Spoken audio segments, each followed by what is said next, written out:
చూసుకోండి మరి మీకు కాదు మీ గర్ల్ ఫ్రెండ్ అన్నారంటే ఎవరో ఉన్నట్టే కదా. అంటే ఫ్యూచర్ ఇందాక మనం రాబోతున్నా ఓకే. పండగ తర్వాత. మీనాక్షి, మీరు సినిమాని ఎక్కువగా ప్రేమిస్తున్నారా, మీ బాయ్ ఫ్రెండ్ ఎక్కువ ప్రేమిస్తున్నారా? సినిమా మీరు ఇప్పుడు ఎందుకంటే నా బాయ్ ఫ్రెండ్ లేదు కాబట్టి. మీరు? నాకు బాయ్ ఫ్రెండ్ లేడండి. నాకు ఓకే, నేను కూడా ఆ విషయంలో నేను మీనాక్షి సేమ్. అదే నేను అదే గెస్ చేశాను. I was thinking this. So సంక్రాంతికి సినిమా రాబోతుంది కాబట్టి Yes. అందరికి ఒకసారి సంక్రాంతి విషెస్ అయితే చెప్పండి. అవును కరెక్టే.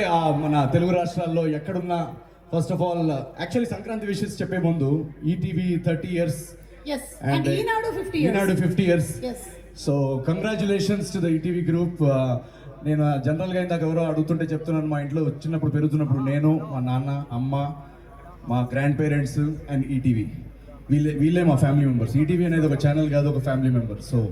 So thank you so much for all the memories. ETV కానీ ఈనాడు నాకు ఇప్పటికీ గుర్తు. మా తాతయ్య గురించి ఎప్పుడు ఆలోచించినా పొద్దున ఆయనకు ఒక అలవాటు ఉండేది, ఒక టీ తోటి అలా ఈనాడు పేపర్ చదువుకుంటూ.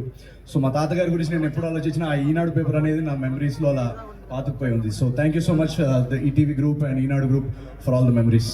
ఈనాడు పత్రికలో మీకు ఇష్టమైన పేజ్ ఏది? ఫ్రంట్ పేజ్, దానికి ఎక్కాలని నేను కోరుకుంటున్నాను. ఈ ఫ్రంట్ పేజ్ లో ఎక్కితే ఐదర్ గుడ్ హెడ్ లైన్స్ అయినా అవుతాయి, బ్యాడ్ హెడ్ లైన్స్ అయినా అవుతాయి. నేనైతే సినిమా పేజ్ లోనే ఎక్కాలనుకుంటున్నాను. ఇంత పొగ